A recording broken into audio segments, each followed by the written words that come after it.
So there's dive bars, there's Dave and Buster's type bars, but they're all hospitality establishments to serve you alcohol, serve you food, give you things to do while you're there. That was the kind of Huh. model we were putting together because in cannabis, uh, you can buy cannabis all over the place. There's states with thousands of dispensaries. And where can you smoke it? You can smoke it at home.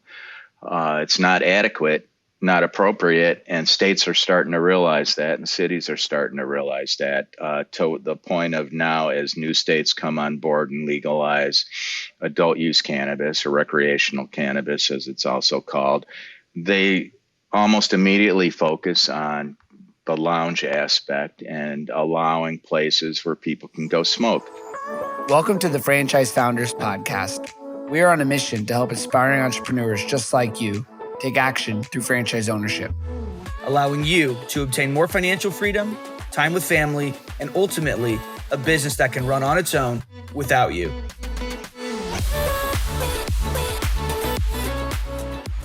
Well, good afternoon or morning, wherever you are right now. Very excited about this episode of the Franchise Founders Podcast. We've got Ron Silberstein on, co-founder of Bud's Place, and of course, my co-host, Christian Dadulak, coming in live. What's up, Christian? What's up, man? Excited for this episode. It's going to be a good one. Absolutely. And Christian, you're a champ, man. What'd you get up at? Our first episode was at 9:30 Eastern, so we recorded another episode this morning at 6:30 or your time. Hey, whatever it takes, man. I want this podcast to be good. And so all I needed was a little bit of coffee. So I made sure to get that. Yeah, I don't know how you do it, like LA, like the Pacific time. Whenever I'm there and everything's going on in the East Coast and I wake up to like all those text messages and emails, it gives me anxiety. Just got to have those boundaries, right? Yeah. Well, Ron, welcome to the show. If you've listened, we never like to do the bio. We like to have you do the bio. You're going to explain yourself better than us. So could you give us a little background? Sure, Dan and Christian. First, thanks for having me. I'm excited to be on and spread the word about this exploding new industry that's getting started in the U.S. I'm Ron Silberstein, president and co-founder of Bud's Place Franchising. So we're a franchisor of social cannabis consumption lounges. My background in franchising is I'm a certified franchise executive. Was CFO and chief admin officer of the largest retail golf store franchisor in the world. We had system-wide sales of about $200 million, and this was $200 million 20 years ago. So a lot of money. We had over 150 stores open all over the U.S. and in some other parts of the world. So I was CFO and chief admin officer of a group of companies, which included the franchisor. We also had some manufacturing companies and different things going on at .com. Got a lot of franchising experience while I was with them. Helped plan the annual conventions, wrote, and this will age me a little, but helped write the UFOC, as they were called back then. Now FDD, franchise disclosure document. Went to the annual golf trade shows, met with vendors, met with franchisees, did a lot of different things. So learned a lot about franchising then and basically fell in love with franchising then. And franchising and golf were very similar. People, once they were in the golf industry, we'd see them every year at the PGA show and all that, but they were with Callaway one year and then Ping the next year. And with franchising, it's kind of the same thing. Once you're in franchising, you tend to stay in franchising. You may move around, you may start your own companies, but you fall in love with it.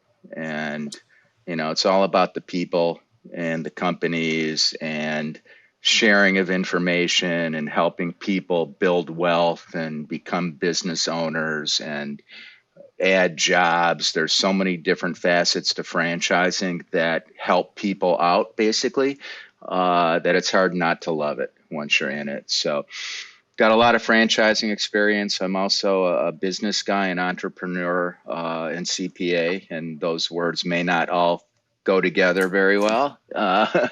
But for me, it's all worked, and real excited about our concept. So about 4 years ago, a friend of mine from high school, Mark Cohen, the other co-founder of Bud's Place, called me up. He had this idea for consumption lounges, and I flew out to Vegas and met with Mark, and we talked about it, and he filled me in on why he thought it was a good idea and why these were needed. And the whole time I'm out there with him, it's like, can it be franchised? Can it be franchised? When you're in franchising and you hear of something new, or hear of a better way to do something, it's like, can it be franchised? Because no, I don't want to own 100 consumption lounges. I'd rather, own one and have 99 franchises and do it that way and build up the franchise company while helping other people be business owners, and in franchising this way, they're handling all the day-to-day operations of their store. It's their challenge if a manager quits or somebody calls in sick or all that, and we're going to be good at supporting them and giving them a concept they can make a lot of money at, and giving them buying power and all the different things that go with franchising, getting them trained and all that. But so I left Las Vegas. I liked the idea. I saw a big need for these. Wanted to make sure first, can something that's related to cannabis be franchised, since cannabis is federally illegal? And then second, in the back of my mind was, if it can be franchised, can it be insured? Is there insurance available for consumption lounges, since it's such a brand new thing, and since it's federally illegal and blah, blah, blah. So got home, called some franchise attorneys that I knew. We found out it could be franchised. Talked to some insurance guys I know, found out there was insurance available. And then we started moving forward on putting a concept together that we thought would be popular, would be legal, would follow the rules, could be replicated, all the different things that go into franchising. And the bottom line was, will we be able to put a concept together that can be profitable for franchisees? Because that's still, a main thing is, can the franchisees make money? Can they make a lot of money or enough money? Because that's what makes it, it's one of the things that goes into having a concept that people want to buy into and help grow. And, we put something together that we think's checked all the boxes, or, checked most of the boxes, because there's new boxes always coming up in every business that you've got to be aware of and be able to adapt to or react to or anticipate to stay cutting edge. We know that it's one of the challenges to being the first one into a new industry. This isn't just a new concept; it's a new industry. We don't have anything to copy. We can. I mean, a unique thing about franchising that I found is, from concept to concept, it's still all just franchising, and they're all very similar. It might be different things going on. Could be a service business, a retail business, a restaurant, but as the franchisor, it's still franchising. And we had to put a model together that would work, and a model together where people could make money, and because that's what helps us grow also and build a brand. And, be one of the first ones in, and then we wanted a mindset of the management team of, being proactive, being willing to try new things, because we know once we get some open, we're going to be copied, and everybody copying us is going to try to improve on us and do it better than what we're doing. And we always need to try to stay a step ahead of them. So, starting in a new industry and with a new concept, we were focused on putting the right team together of people, to work with us on Bud's Place. And I'm of the mindset that I don't want everybody to think the same way I do. First, my wife would tell you there aren't many people that think the way I do. So it's, but I wanted different opinions. I didn't want yes people, on the team. And it's like, speak up, tell me what you think. be willing to make mistakes, be willing to try new things. And it's all a focus on putting together the best kind of business model that we can put together today, and then maybe tomorrow it needs to change, to keep being the best. And we've got that kind of team we think we put together. We've got some experienced franchising people on the team. We've got some experienced food and beverage and hospitality people on the team. We've got some people with a cannabis background on the team. We've got a couple of veterans on the team. And everybody's really focused on just a business model that's going to be popular, that's going to be successful, and that's going to help get this industry launched. I love it. I think what's so exciting about the whole concept is just the fact that it is an entirely new industry. There, like you said, there's really nothing and no one to copy. So you're building this thing from scratch, and that's super exciting. And I think that the industry as a whole is just showing a massive trajectory. There's a ton of potential. But I'm curious, what were some of the core things, if someone with such experience in business and in franchising, what did you see in the industry that really drew you in and you said, hey, if we can build a model in this space that really makes sense for people, this can be a real home run? Yeah. So, one of the things we were focused on first was what industries, can we compare this to be able to have the vision for what kind of potential we have. And we kept coming back to the alcohol industry and the bar industry. You can drink at home. So you can, buy alcohol, in a liquor store or a state-run store where you're getting the lowest price possible for your alcohol, and you can drink at home. But there's 60,000 bars in the U.S. of all different shapes and sizes. So people with alcohol, there's a big social aspect to alcohol. There's a big social aspect to cannabis. You go out to a bar, you're going to pay more for your alcohol to drink it in a bar, but you've got people around you, or you can go yourself. And we just kept coming back to that. So there's dive bars, there's Dave and Buster's type bars, but they're all hospitality establishments to serve you alcohol, serve you food, give you things to do while you're there. That was the kind of model we were putting together, because in cannabis, you can buy cannabis all over the place. There's states with thousands of dispensaries. And where can you smoke it? You can smoke it at home. It's not adequate, not appropriate. And states are starting to realize that, and cities are starting to realize that, to the point of now, as new states come on board and legalize adult use cannabis, or recreational cannabis, as it's also called, they almost immediately focus on the lounge aspect and allowing places where people can go smoke. They're tired of people, of walking out of your hotel room in Las Vegas when you're at a convention and you just smell marijuana everywhere, or walking down the streets of San Francisco or almost any major city and many suburbs where people are smoking cannabis on the streets, smoking it in the parks, smoking it wherever they can smoke it, because in a lot of places you can't smoke. You can't smoke it in your hotel room, can't smoke it out at the pool, can't smoke it inside anywhere, but you can buy it everywhere. So we saw a big problem. One of the things in business and in franchising is, what problem are you solving, or what issue are you solving? Where with us, it's the where. Where can I smoke? I can buy here, I can buy there, and they let me smoke it in my backyard.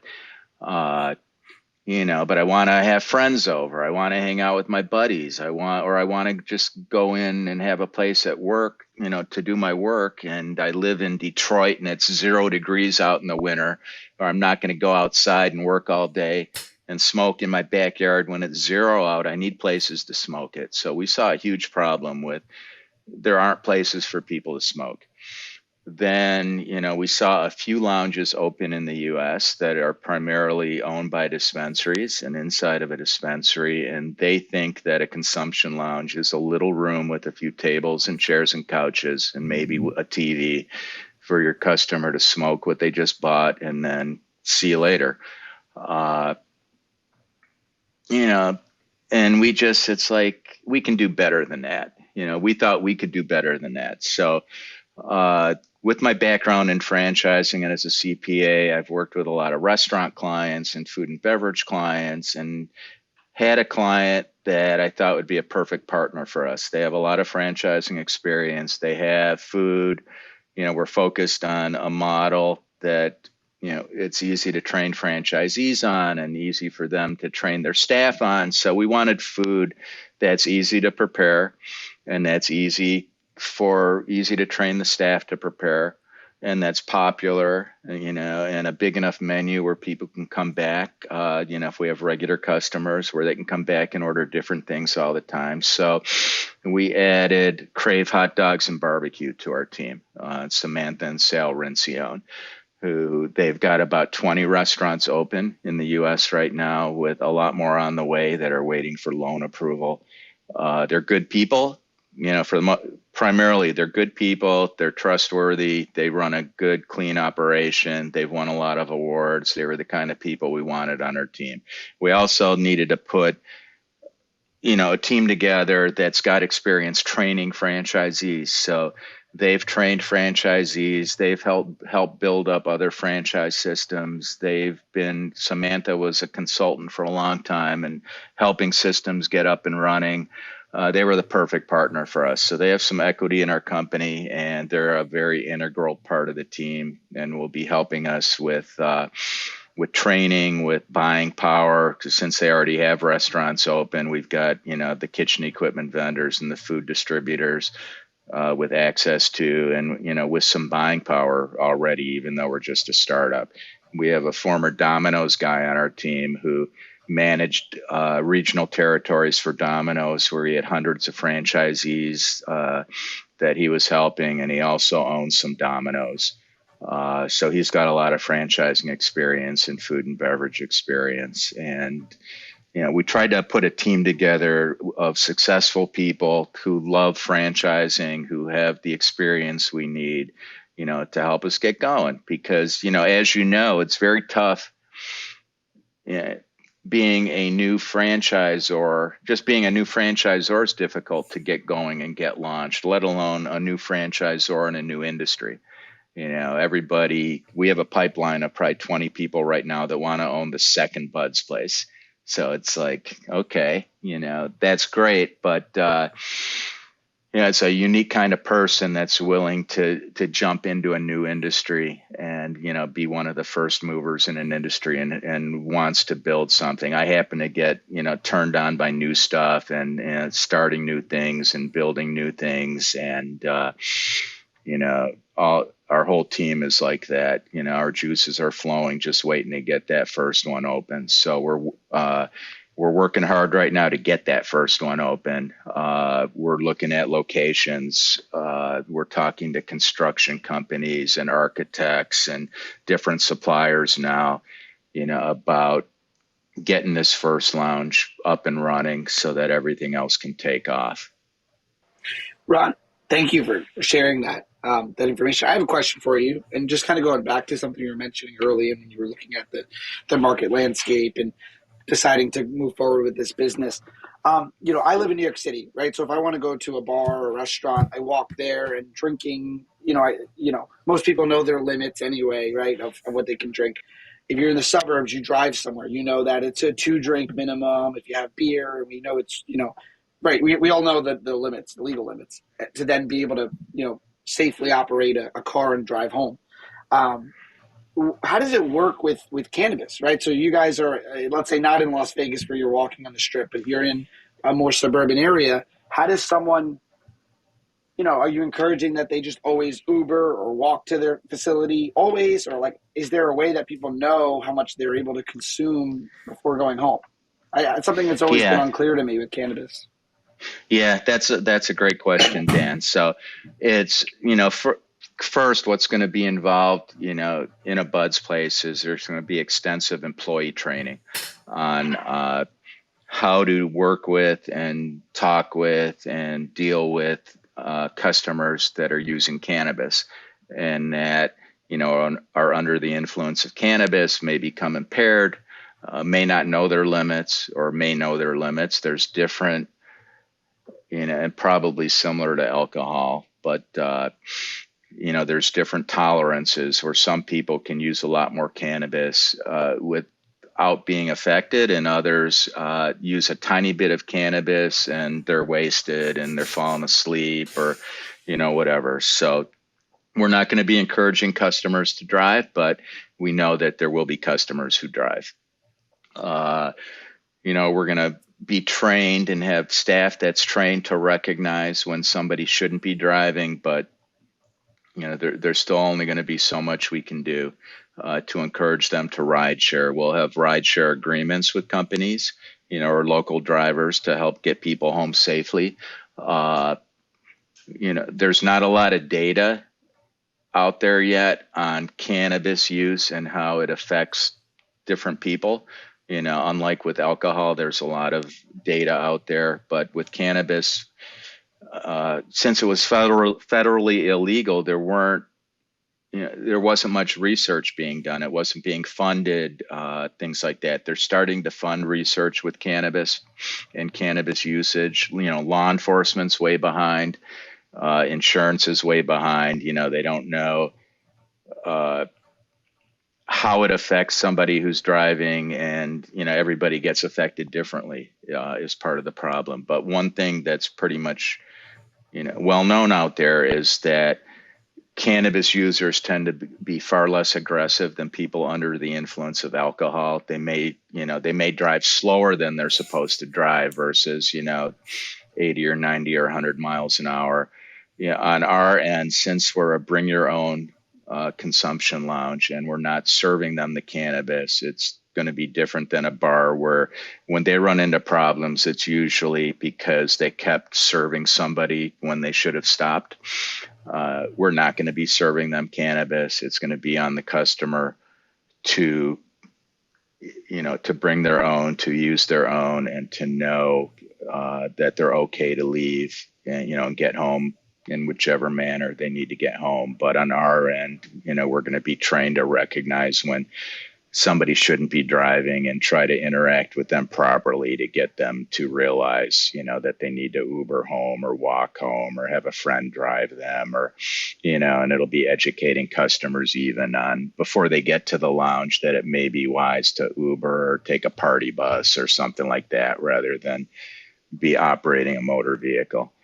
So it's the same, some of the same issues as alcohol, and it's really just trying to be trained properly and interact with customers properly so they know they shouldn't drive. But that said, it's going to be very difficult for us to stop somebody from walking out and getting in their car. And hopefully the data over time will prove out that customers leaving a consumption lounge aren't going out and getting in their car and then getting in an accident and hurting somebody, because nobody wants that to happen. So it's, one of the challenges of having the lounges, but one of the opportunities to make sure we're doing everything we can possibly do to keep our customers safe, when they're inside and when they leave. I love that. That's fascinating. So really it is at its core. I mean, you're really providing a venue for people to come. And I didn't realize that you weren't even serving the marijuana or the cannabis Right. At the location. So why was it that you decided not to offer the cannabis? I mean, obviously no inventory issues. That's nice. And then some of the liability, it sounds like you're avoiding from not having to do that. But what was the mindset behind that? Yeah, so the mindset behind that was first, the rules are different everywhere. Some states don't allow a consumption lounge to sell cannabis. Michigan's one of them. So we could have a dispensary next door and a doorway, separate doorways and, that kind of stuff. But in some states, you can't sell cannabis in a consumption lounge. But a big thing was we really wanted to be focused on being a lounge. And so the challenge was putting a model together where a franchisee or us, if it's a company-owned lounge, can make enough money without selling cannabis. Because we talk to a lot of people. It's like, how can you make money if you're not selling cannabis? Well, we've figured that out. But a lot of people, it's no, if I can't sell cannabis, then I don't want to have a lounge. Bars make all their money off alcohol, blah, blah, blah. I can't tell you, how many times we've heard that. But it's, you look at a lot of franchise models out there right now, and that's kind of what we copied, or integrated into our concept. I shouldn't say copied, but, if you look at fitness facilities and massage places. Those are the two I use. So they're membership based. Are they making their money because of their memberships, or are they making their money by, providing you personal training, or massages or things like that? So I didn't want us to be a Starbucks where somebody can walk in at 9 in the morning and buy a cup of coffee and turn it into their office all day, for $3 or $5 or whatever. So we have memberships or entry fees as our model, in our model, and that's a big part of the revenue stream. And then we have food and beverage is another revenue stream, and we will retail cannabis accessories and cannabis themed merchandise and CBD products, things we can retail that are all high profit margin. We'll have the entertainment. We can run it out for special events. So we put together multiple revenue streams. Another reason why we didn't want to sell cannabis was, well, a couple reasons. First, it is federally illegal. Second, there's some severe tax rules out there for cannabis companies where they can't deduct expenses, can't have bank accounts, can't take credit cards, things like that. So with us being a bring your own lounge, we'll be able to accept credit cards. We can deduct all our expenses. We can, have a payroll company handle the payroll. We can do all that without the negative tax consequences, which are under IRS Code Section 280E. But all the marijuana companies out there, the growers and dispensers, have a lot of expenses they can't deduct, and they're all cash businesses. So we didn't want to run into that. Down the road, we can sell cannabis when it's federally legal if we want to, or we can rent out to dispensaries to where they'll have a space inside of our space to sell cannabis. So that's, a future revenue stream we can have. Most states right now also are not allowing alcohol to be sold in cannabis consumption lounges. Law enforcement's very concerned about the combination of cannabis and alcohol. Down the road, we think that'll open up and we'll be able to sell alcohol. Our franchise agreements require a franchisee to sell alcohol and beer and wine if it's allowed. Most places right now aren't going to be allowing that, but down the road, what we think is going to happen is over time, alcohol will be allowed, and then over time, everything's just going to meld into one where you'll have a facility with alcohol, with food, with cannabis, where it's all just allowed, and that's going to take some time, but that's where we're going. I mean, that's where, a lot of people think it's headed. Ron, thank you. I have a question. So obviously you're the triple threat. You've got experience, you've got the operations and finance background, and I think you're also well-spoken, got a great personality, the sales and, visionary side. What was the decision with you and your partner to franchise immediately versus perhaps opening some locations on your own first? I'm sure you get that question sometimes. Never heard that one before, Dan. When we started out putting the concept together, we were really looking at doing some things in parallel. So it was, let's get our first lounge open, have a flagship in Las Vegas, and let's get ready to franchise, because I thought these could be, very popular on the franchising side, and I didn't want to wait and get a couple open and take a couple years and then, let's hire a law firm and have an auditor and form a company and get ready to franchise, which could take 6 to 9 months on that side just to get documents in place. So we started out, doing it all together. Nevada had, I don't know if it was May 18 or May 19, but Nevada had just approved their consumption lounge rules. So we were looking, we had people we were talking to about partnering with us in one in Las Vegas that were real excited about it. And, and then we started getting ready to franchise also and put all the pieces to the puzzle together on the team for franchising. Because, if you worked in a company that had the company owned businesses and then decides to franchise, a lot of times what happens with them is they don't realize that franchising is a separate business in itself.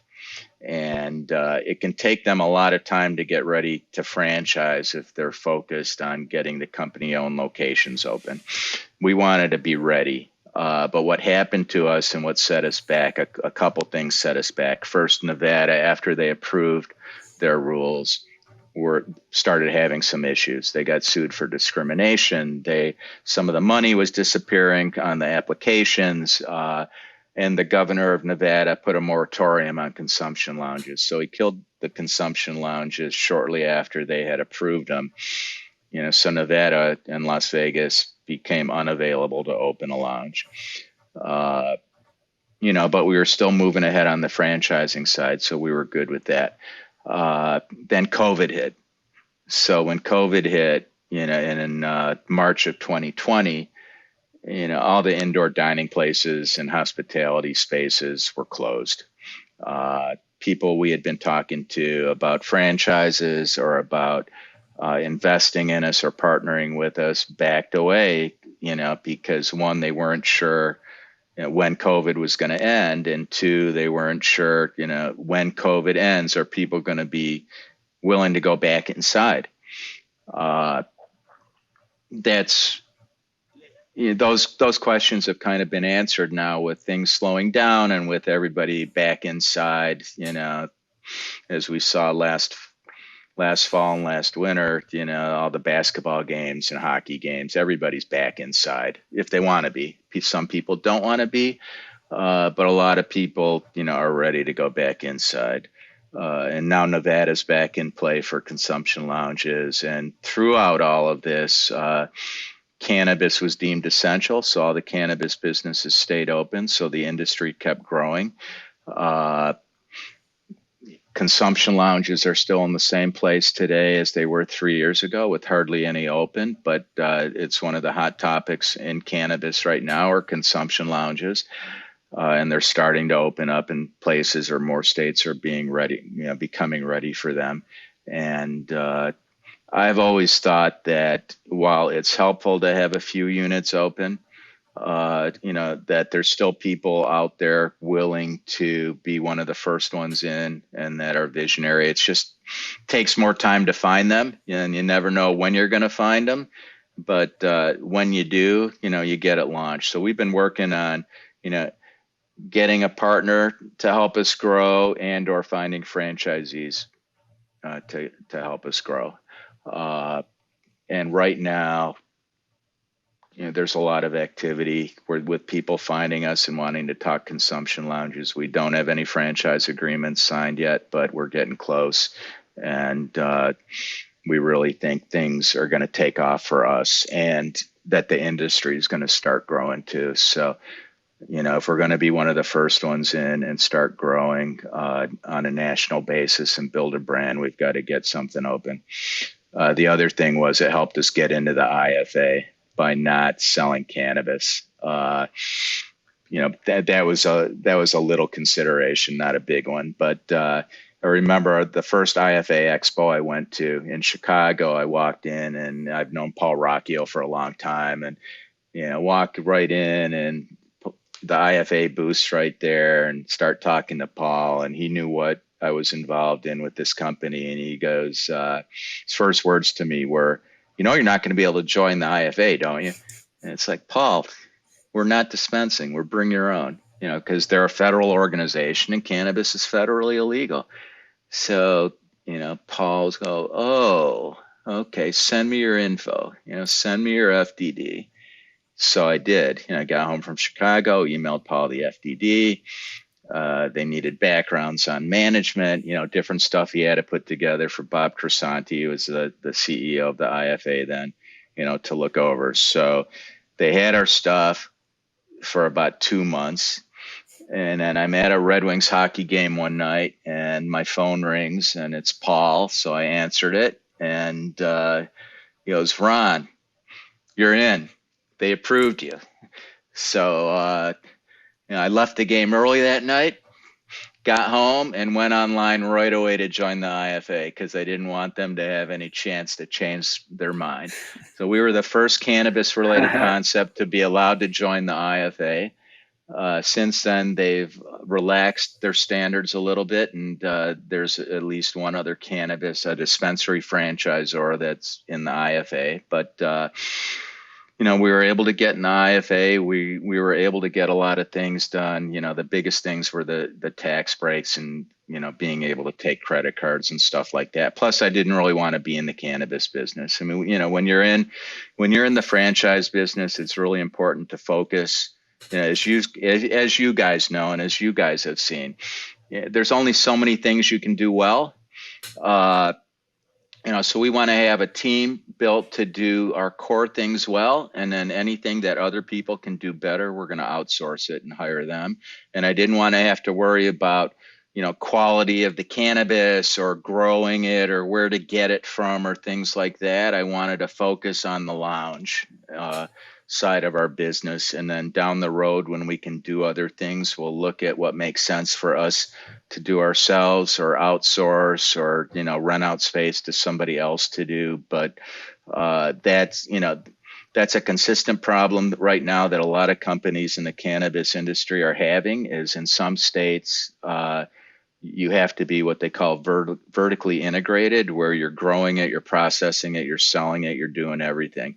It's very hard to be good at all those different things. And a lot of cannabis companies, they're losing a lot of money. Their stock prices are cratering. They're just having a lot of issues because they're trying to do more than just what they're good at. And we want to do what we're good at, and we've got a team together that's going to be really good at cannabis consumption lounges and profitable businesses, and giving franchisees support and giving them a system that they can have a lot of success at and create generational wealth. And our tagline is HQF, high quality fun. So that tagline, we think, perfectly describes what we're all about. Both the team and the business model is a place for the owners and the customers to have high quality fun.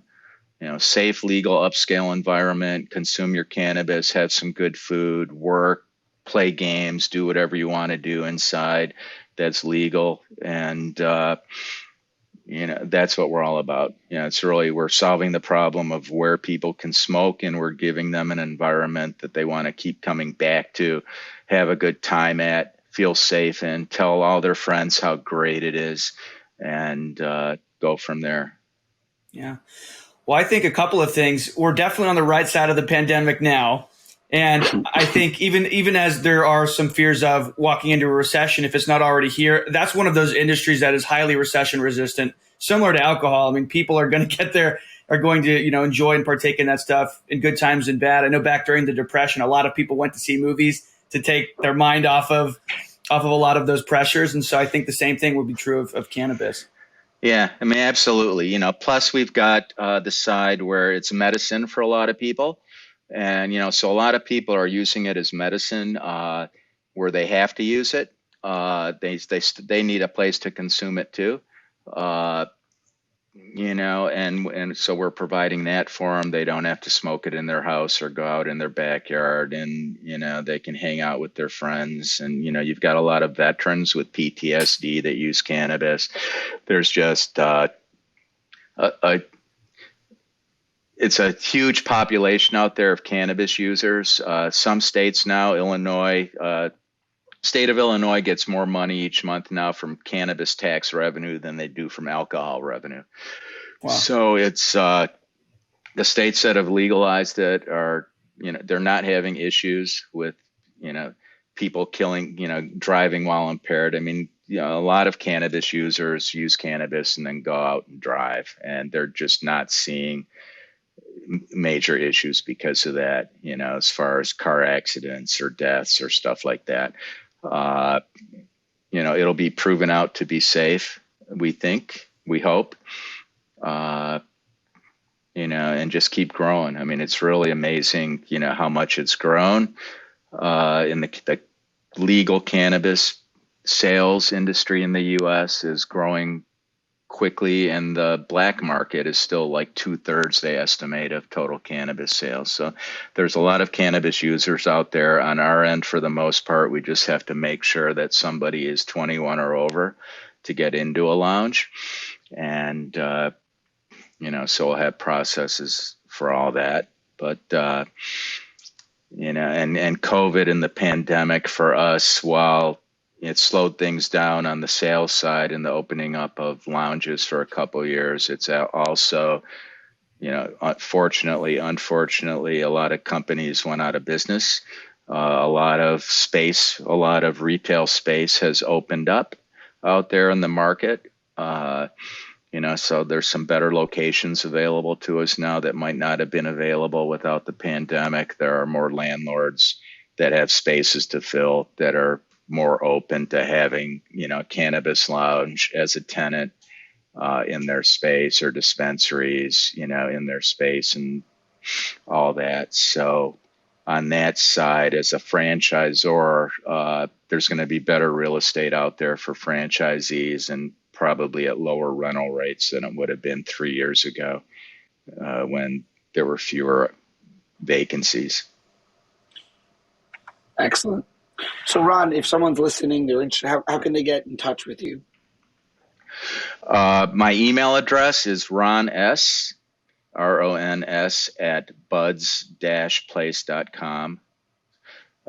Cell phone number is 248-302-3344. Anybody can call me, text me, email me, to talk about the industry, talk about Bud's Place, whatever, talk about franchising, whatever they want to talk about. But we're actively seeking franchisees. We've got a bunch of states that lounges would be good in: Florida, Michigan, Illinois, New York, New Jersey, Nevada, Colorado, California, just to name a few. We're registered in some of the franchise registration states. Some of them aren't good for cannabis yet, so we haven't spent the time or money to register in those states. But we're good to go in most of the legal cannabis states. We think we've got a model where somebody can have a lot of fun and have a lot of success and solve the problem of where can people smoke. These are needed. There aren't many people that don't get it, that don't understand how these can be successful. It may not be for them being in cannabis or having a lounge or having food and beverage, but a lot of franchisees in other models never had any experience or background in that industry, and they got into it and got trained and were able to be very successful and build generational wealth. So that's really what we're all about. We're solving problems, and we're helping people own businesses and create jobs and make money. Love it. Well, it sounds like a great opportunity, an exploding new industry, right for the visionary entrepreneur. So thanks so much, Ron, for coming on and for telling us about Bud's Place. And for everyone listening, share, subscribe, leave us an honest review. We appreciate all of that. It helps us to get the word out about franchising and helping people live the American dream through business ownership. See you on the next episode. Thanks for having me. Bye now. Thanks for listening to this episode of the Franchise Founders Podcast. If you want our help with anything from buying a franchise to franchising your business to anything in between, shoot us an email at franchisefounders@gmail.com.